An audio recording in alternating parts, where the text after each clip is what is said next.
Your return to concertizing in 1963 or 64 was done under quite dramatic circumstances with the introduction to the public at that time of the music of Alkan, which was something of a novelty and was something of a crusade on your part.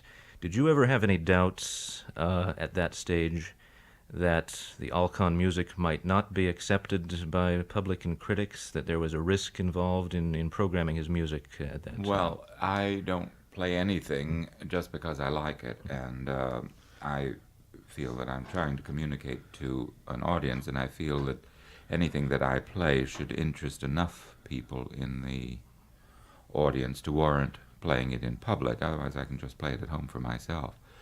Um, the way it started was that WBAI in New York, an FM station, called me and asked me if there was any program that I would be interested in doing for them.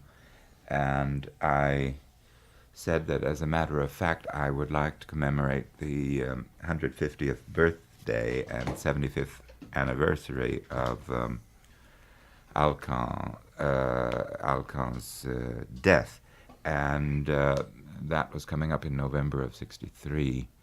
And I said I would like to play an hour of the music and have about an hour of talking interspersed with it to explain something about the man and about the music, because I don't think that one should just fling the music at people without giving them some sort of background. So that's what I did. It was nearly a 2-hour broadcast, and it had enormous success from the standpoint of listener reaction, letters and so on, expressing their fascination with the music. So by that time, I was really convinced that the music did communicate with enough people to warrant playing it in public. I had felt all along that it would, but I was we got enormous stacks of letters about the music, and that's really what started everything. Then I played in Town Hall an Alkan concert, mixing him with something of Chopin and Liszt to show the contrast with his exact contemporaries. And that's how it started. Then I recorded Alkan. Altogether, I played five recitals within a year. The second one was in Carnegie Hall, and then 3 Liszt recitals, of which are broadcasting some of the performances, were the following fall. So it was within a year there were 5 different recitals of different music. Now, of course, you had immersed yourself in Alkan's music for a considerable period of time before bringing it to the public. Can you recall the time in which you encountered Alkan's music for the very first time and how your interest and research into it developed? Well, it started really very early in my interest in music. I didn't start playing actively till I was 15, which was very late, but I won't go into that. But I always had enormous curiosity, and I was always trudging to the libraries in Hollywood and Los Angeles looking for interesting music to play that I hadn't heard on the radio, because the radio was very good there, and I had really a large background of music in my ears already by that time. But I came across Alkan's name when I was about 17, I think, and in books. And I was fascinated by what they said about the music, but I couldn't find any of it in Los Angeles. And when I went to New York to study a few years later, that's when I encountered the music, actually. And it turned out that my teacher in New York, Olga Samara-Stokowski, was a pupil of Alkan's illegitimate son. And we talked a little bit about Alkan, though she didn't know very much about him, and she only had played 1 or 2 of his pieces, and did not get along at all with de la Borde, who was Alkan's son, and it was hate at first sight on both sides, I think. She studied with him at the Paris Conservatoire. So she really wasn't very much of a source of information about Alcon, but I continued to be interested in it over the years and continued collecting his music along with many other composers. But the more of it that I found, and the more I got a full picture of his music and output, I was convinced that he was the most important of the completely neglected 19th century piano composers. There were some others, perhaps historically, that were very important, but I felt that really his music warranted a full-fledged investigation and exposure to the public. Now, of course, there were a number of reasons why Alcon's music had lain in neglect for many years, one of which would obviously be the way that trends in musical fashions change over the decades. Another would undoubtedly be a lack of enterprise and curiosity on the part of many pianists, which seems to be the case today in many circles as well.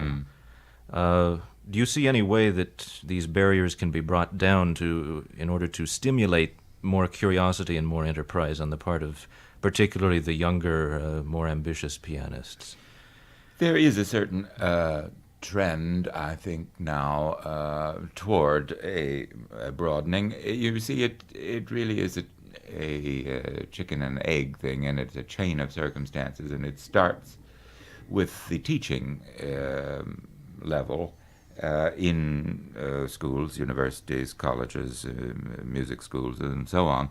The teachers generally teach what they have been taught, and it's a chain of circumstances. I absolutely feel that all students have got to know all of the standard repertoire. In fact, I very seldom teach. I've only once or twice taught something of Alcon because I felt that these students were really not well enough prepared with a general background in music, and they need that.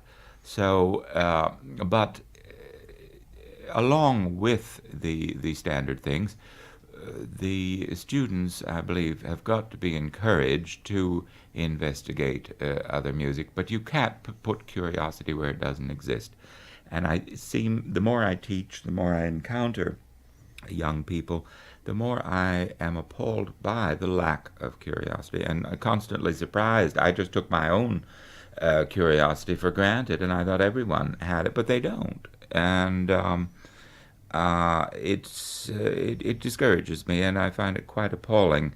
For instance, I had a gifted student that I let stay in a house that I was renting in the country a couple of years ago, who wanted to play the Quasi-Faust of Liszt, of Alcon, which I had recorded. And I said, I don't want you to play all the repertoire that I recorded. He wanted to play all the things that I had recorded. And I said, you have to investigate things and find your own repertoire and choose things that you feel are the best by each composer and so on. And there is now in this house all of Alcon's music, which took me many years to collect. And I was going off to play in the Newport Festival, and I said, you can stay here and read through all this music and find what you want to study, because you may find something that you like better. And it's ridiculous to invest a lot of time learning music and then finding out, I wish I had studied such and such instead. So you have to be very careful what you decide to play. So I went away for a couple of weeks and came back, and I said, well, have you read through all the music? Wasn't it a marvelous experience to be able to encounter all that music? And he said, well, I read through a couple of pieces. So and I don't think that he will ever have any kind of curiosity. I don't think much will come of him. He had certain gifts, but not just not that curiosity. It is true that it's lacking in some major performers too, but and it's true also that it is present in some people who really don't play very well. But I just don't understand the lack. If one is a musician and if one is burning with interest in music, I just don't see how one doesn't want to consume everything in sight. And especially nowadays, with the enormous amount of music that's on records, it's facilitated a great deal because orchestral music, vocal music, and so on, that are more complicated to get any sense out of reading them through on the piano, are really readily available to people, and they don't. Many of them don't have curiosity. I do find that curiosity is much more present in non-professionals than in professionals, in musical amateurs, in record lovers, and so on. They have a wider knowledge of music than many music students and many professional musicians, and that I don't think should be. I think that musicians have got to have that interest. I just don't understand it when it isn't present. Besides just the broadening of one's knowledge, there are very valuable things that one can learn and enrich one's musicianship Everything by. adds to everything else. And if you want to play a work, let's say, by Liszt, it helps a great deal if you know Beethoven, strange to say. And it helps if you know certain composers that came after Liszt. Whatever you know helps with something else. And I think that a broad knowledge is tremendously important. And that is something that annoys me, that people like to put me in a pigeonhole, because they are in pigeonholes usually themselves, and they can't understand that I might that because I play Alcan and a lot of Liszt and a lot of exotic composers like Thalberg and so on, they think that's the extent of my interest in music, and it really is not. I mean, I have tremendous interest in Renaissance music and medieval music, but you can't play that on the piano. I have tremendous interest in opera. You can't play that on the piano except opera paraphrases. I have a great love for chamber music, which I play a great deal of. And they're always surprised to find out that I know something about areas that don't directly concern the repertoire that I have been playing in the past, or that they're surprised to see that I know a Beethoven sonata. I mean, I would think that they almost could take it for granted that I would know, have a wide background, because I couldn't play what I do play the way I played if I didn't have. And in recent years, you've been playing a smaller proportion, I would say, of unusual works on your recital Well, that's what I programs. intend to do. I haven't been playing for a while because I was finishing a biography of Alcan, which has taken me an enormous amount of time, because I had to do all the research myself. I've never had anyone really who could help and who was willing to help in the actual coolie work connected with research in libraries and so on. So it's been tremendously time-consuming and detrimental, really, to my performing for a while. But now that I am actively starting to play again, I mean, the book is virtually finished and is at the publisher now. So I am starting actively to play again, but I intend to. I'm certainly not going to drop all of the things that I've been playing in the past few years, because I played them because I believed in them and I felt they should be made heard and known. But I feel that there's a great deal of the standard literature that I haven't played in many years, some of which I've studied a great deal and have never played in public, and a lot of which I continued studying constantly while I was doing all these revivals. And I feel I would like to play a lot of that music now in public. And certain people have expressed, many people have expressed a curiosity and an interest in knowing whether I can play a Beethoven sonata, or a Mozart sonata, Schubert and whatnot, and Bach.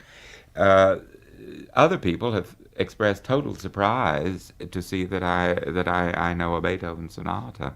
So I will continue playing the lesser heard things, because I feel that they have got to be heard, and I'm happy that other people have started taking them up too. But the proportion of novelties on my programs will perhaps be smaller now. Whereas before, often it was 75 or 80% or 90% music that no one else was playing. Now it may be cut down to 10, 15%, 20%.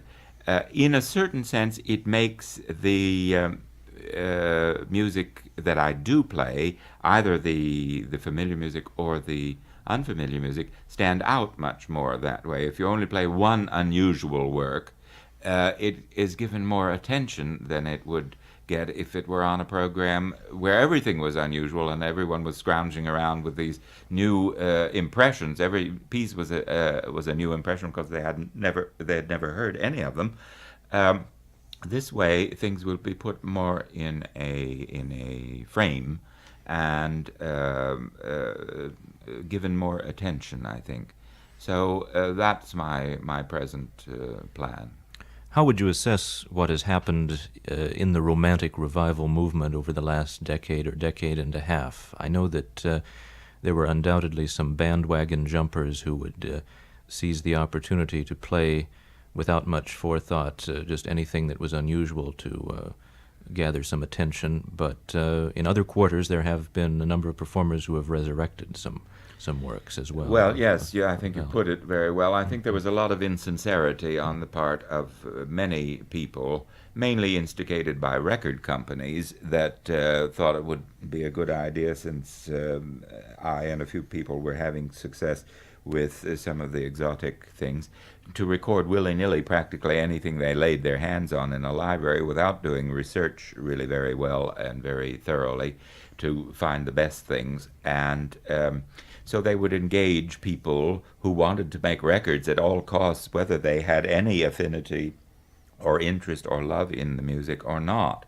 And there was a lot of insincerity, and these things were put out by large and small companies.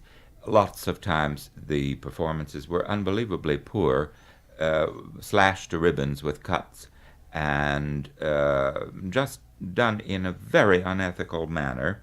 The critics can't know everything. They can't have the scores to every piece of music that's been written. They were often not aware that this music was being Baudelarized and really just butchered with tremendous cuts and things. A performer would just decide that something was too difficult or that they didn't like this passage. They'd just snip it out. And I just don't approve of that whole thing. And there was just too much of that being done. And it was a matter also that the performances were half-baked or not even put in the oven, practically being sight-read. And it did not do a service very often to the music that was being revived in that manner. But the public and the critics had no way really of knowing what was good and what was bad, what was the fault of the performer, what was the fault of the composer. I have tried never to record anything that I haven't played many, many times in public first, and I think that's the only ethical approach. But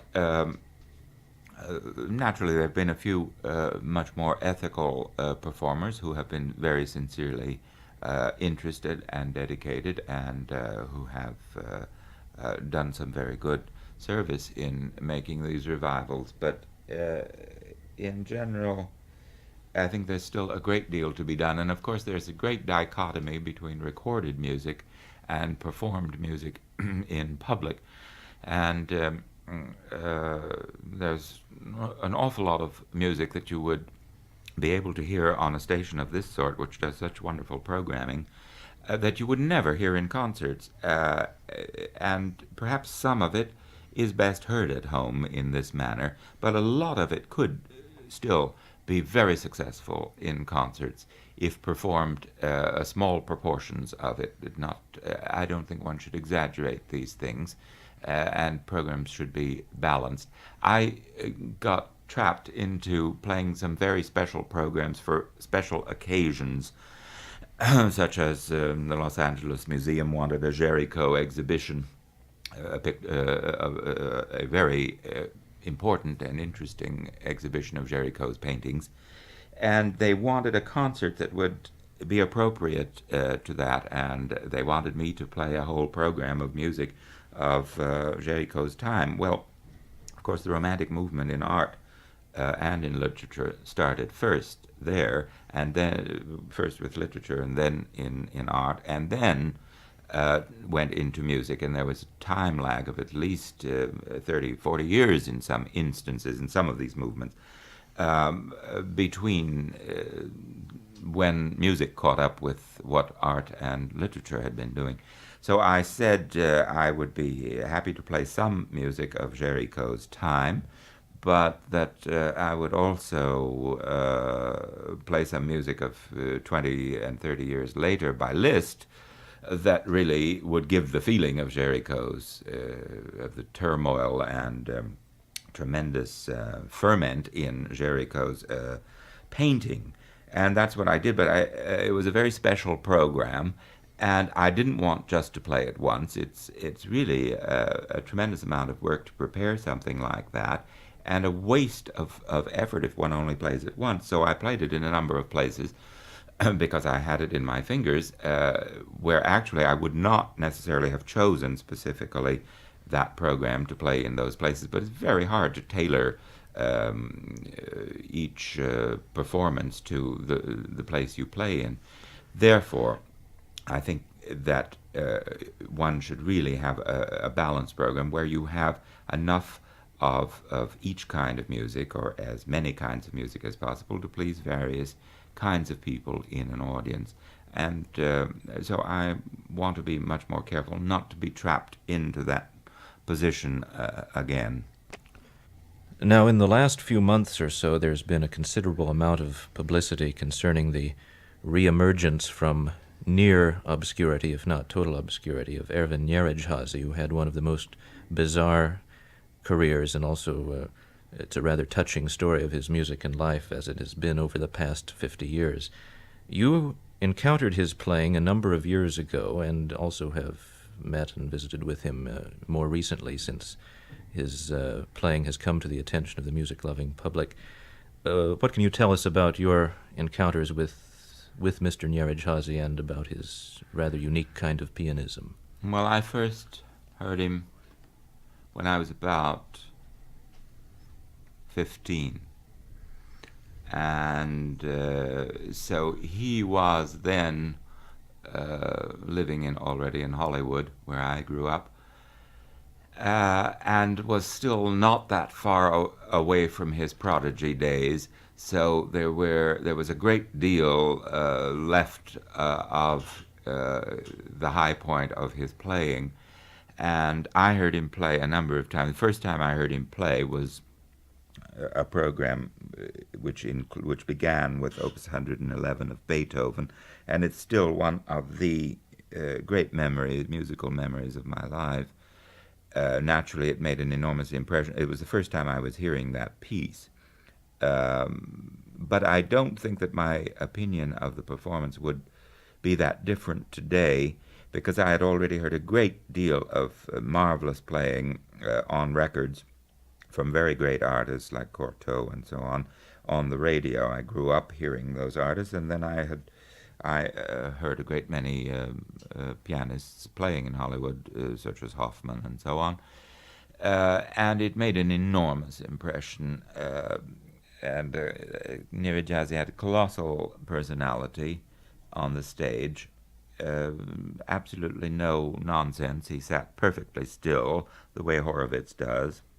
But there was an intensity and a radiation that you get from people like this. They don't have to fling themselves all around the stage in order to magnetize you. There's a certain radiation from them.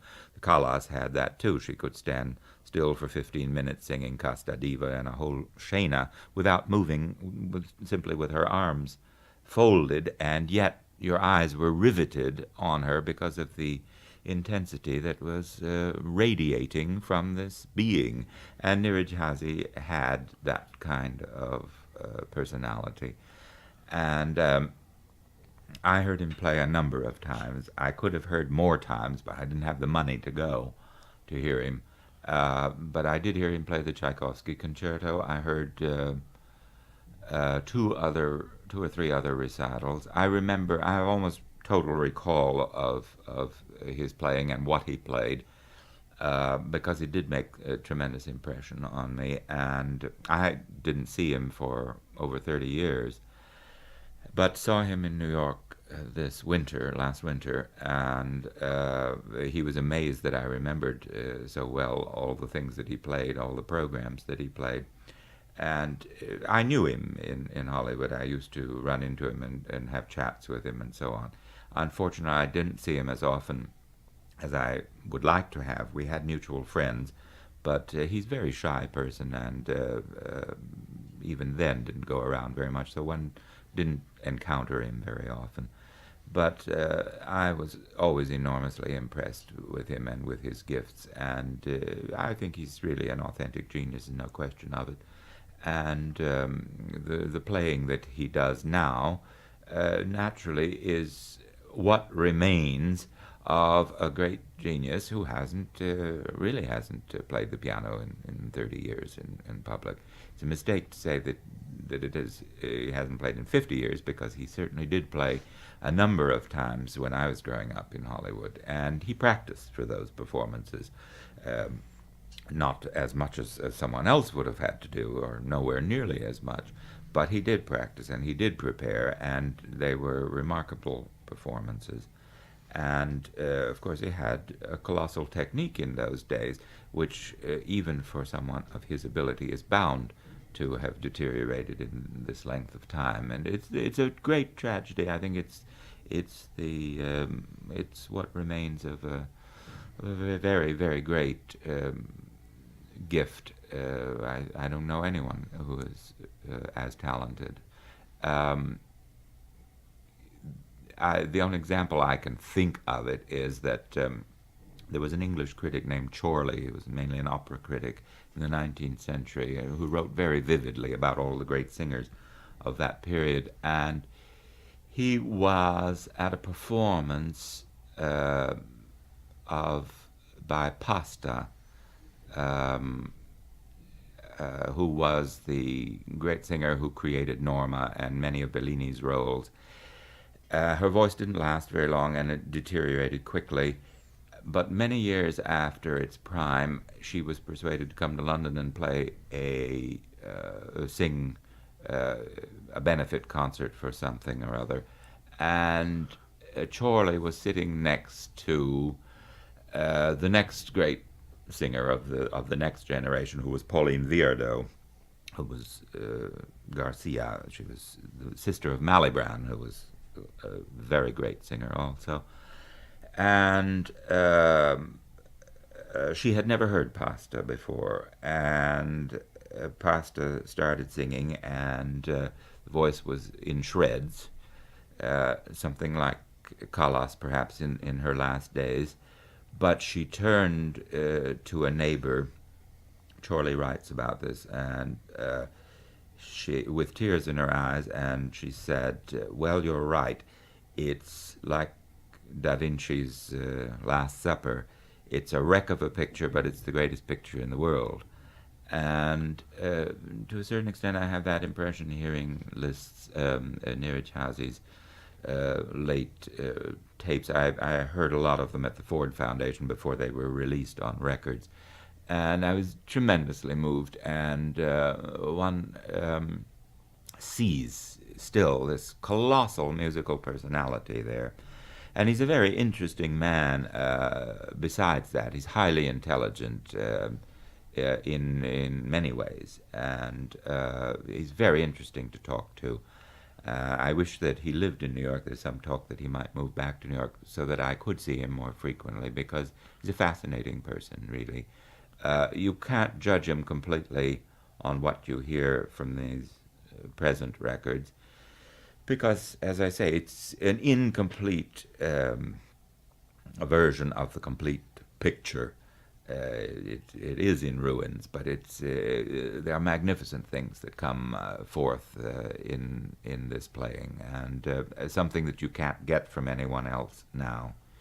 uh, as I say, in the early days, he was playing a lot of the standard repertoire also. He always had an interest in out-of-the-way things that no one else played. For instance, he once played the Bruckner Ninth Symphony on the piano in a concert in Hollywood. I didn't hear it, but I used to have the program of it. And another time he played the final scene of Elektra. And he was always doing peculiar and strange things that no one else could do.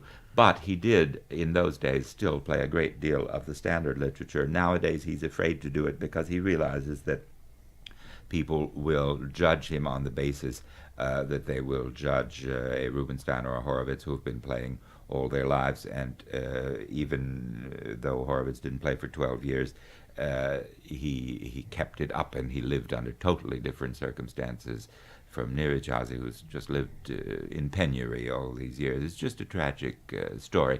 So he does realize that that he doesn't want people to judge his performance of a Brahms sonata or whatever, because he feels they won't understand, and most of them won't. But I'm very happy that at least that one has these tapes and recordings that are coming out now, because it is a documentation of a really authentic genius. The playing of his that you heard and that you can recall evidently always had this tremendous intensity and power behind it, which still comes across very vividly. There used to be the story that he could put his hands on lay his hands on the piano, and it would crash through the floor, because he has an enormous strength. His hands are not strong hands; they're slim, and so on. But he knows how to use the power of the arm and the body and so on to get a colossal strength. And that kind of intensity and strength, anyway, is a kind of psychical thing. It isn't only physical. It's a metaphysical thing. It's hard to explain. I don't know if it can be explained.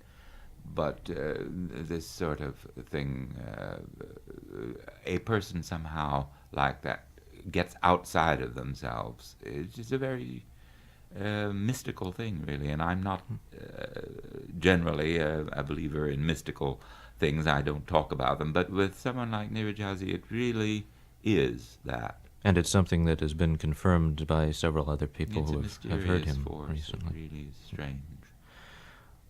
In the last few minutes we have, I wanted to ask you briefly about the artistry of Alfred Cortot, whose Chopin recordings have just been reissued almost in their entirety, at least all of the Chopin literature that he did record. You worked with him for a brief period of time late in his career, when at least pianistically he was far past his prime. But what impressions did you gather at that stage, and what other impressions might you have gathered from some of his better recordings that he made? Well, I grew up hearing Cortot on recordings. I heard all of those records. We had an excellent 24-hour classical music station in Hollywood when I was growing up, fortunately. And I just used to listen with my ear glued to the radio, turned way down, practically all night. So I knew Cortot's playing very well. Many years later, I studied with him at the Accademia Chigiana for 3 summers, and he came and gave courses there in Siena, Italy. And of course, by that time, musically, he was a mummy. He could hardly see and he could hardly hear. So that one didn't really learn very much from him in those classes. I had learned mostly from him, from his early recordings, but he liked me and he liked my playing because I did know his playing, and it had influenced me, I suppose. One season he did a Chopin course, and then the next it was all Beethoven. We did most of the Beethoven sonatas. I played a number of them in his class. But I can't say that beyond the experience of being next to him and so on, which I enjoyed immensely, and I have many letters from him too, that I profited that much from the experience. I learned more from his recordings and from his marvelous editions, which are very interesting. by that time he had said everything, and he was saying it for the thousandth time. It had all sort of crystallized, and so I felt that it was just the excitement of being that close to him, really, that was the most valuable part of that experience. However, studying at the Accademia Chigiana with Agosti, who was also there as a teacher and who had been a pupil of Busoni's, was a very different experience because he's a much younger man, and that was a tremendous experience, and I got an enormous amount from that, and I'm always happy to give credit to Agosti for the many things I learned from him, because he's a remarkable master.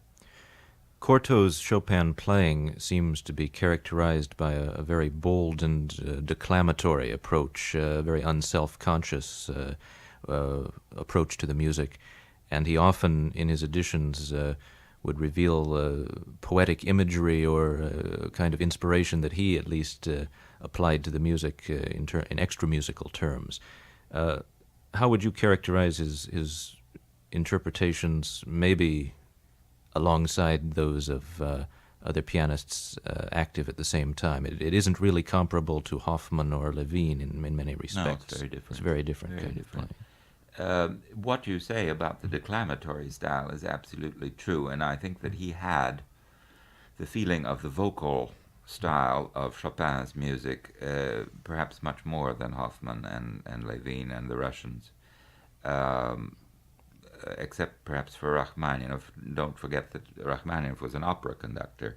That wasn't Italian opera that he mainly conducted, but he had that tremendous feeling for the voice, which I think is really quite essential for playing Chopin and Liszt, and also it's extremely important for playing Schubert. It's extremely important for playing Mozart. It's very important for Schumann and Brahms, the leader aspect. But the declamatory style of Italian opera is very difficult for students to understand who have not grown up with Italian opera, great Italian opera singing in their ears.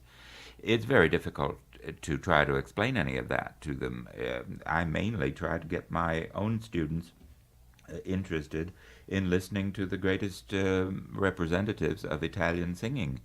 And they're not only Italians, because Callas was a Greek, but she's one of the great examples, I think, of all time, of the understanding of this declamatory style, and not only in the arias, but in the recitatives. You can learn just as much from Callas hearing her sing what goes before the aria as what happens in the aria, and that's what many singers neglect. They just speed through those things as though they're reading a liturgy, and they really don't know what the words mean. And the best way to try to get a student to play a Chopin nocturne is not by having them hear 20 performances of different pianists playing that piece, but by hearing great singers sing similar arias of Bellini and Donizetti and Rossini and so on. And I try to inculcate that into the young pianists, but unfortunately most pianists are just interested in the piano. Most violinists are just interested in the violin, and they don't learn from other artists, and it's an unhealthy situation for pianists just to be interested in the piano. Anyway, to get back to Cortot, that style is completely inherent in his playing. Of course, he was also an opera conductor, mainly Wagner. He conducted the first performance of some of the Ring in Paris and so on. But he had, to the nth degree, that vocal style and that freedom. And when he did rubatos, they were musical, and they had a reason for them. You can't always explain it in words. In fact, very often you can't explain that kind of idiom in words. You simply have to grow up knowing it and understanding it. And the things that he did grew out of an understanding of this vocal style. In some respects, Cortot's playing is, shall we say, not quite flawless from a technical standpoint, But in today's piano playing, especially among some of the younger aspiring pianists, there seems to be a preoccupation with note-perfect accuracy at all costs. Do you think that is a fair assessment? Well, I think with the advent of recording, particularly, the standard did go up. Let's say the bottom standard went up. The top was always rare, and there are not many Rachmaninoffs around today, if any, and there will never be many. But the bottom has risen, I think, a great deal, and naturally, the sky is the limit as to how correctly and brilliantly one can play technically. It's extremely important and should not be neglected. And of course, Cortot, in his editions, spends an enormous amount of time on technical exercises and so on. Whether it was because he had no natural facility himself and had to practice that sort of thing, those exercises, I don't know really. But his editions are very interesting and full of marvelous ideas. But when he played, you have the feeling that the consideration is mainly to project the music. And that's what happens in his playing, in his best recordings. There are lots of wrong notes. Of course, they were done in the days before splicing. There would be lots of wrong notes in lots of other performances today if they weren't splicing. But I see no reason. I mean, it is nice to hear a note perfect and clean performance. There's nothing wrong with that. But the rest has got to be there. And as I say, I think that the reason that it is often not there in younger performances is not because they spend a lot of time practicing, which one should do, but because what's in their ear, the images and visions of what they're trying to do with the music, is not based on the images and visions of hearing great orchestras play, great singers sing, great strings play, and so on, but really just sort of much more inherent on and dependent on hearing lots of piano playing, for instance, amongst the pianists. And I don't think that's healthy.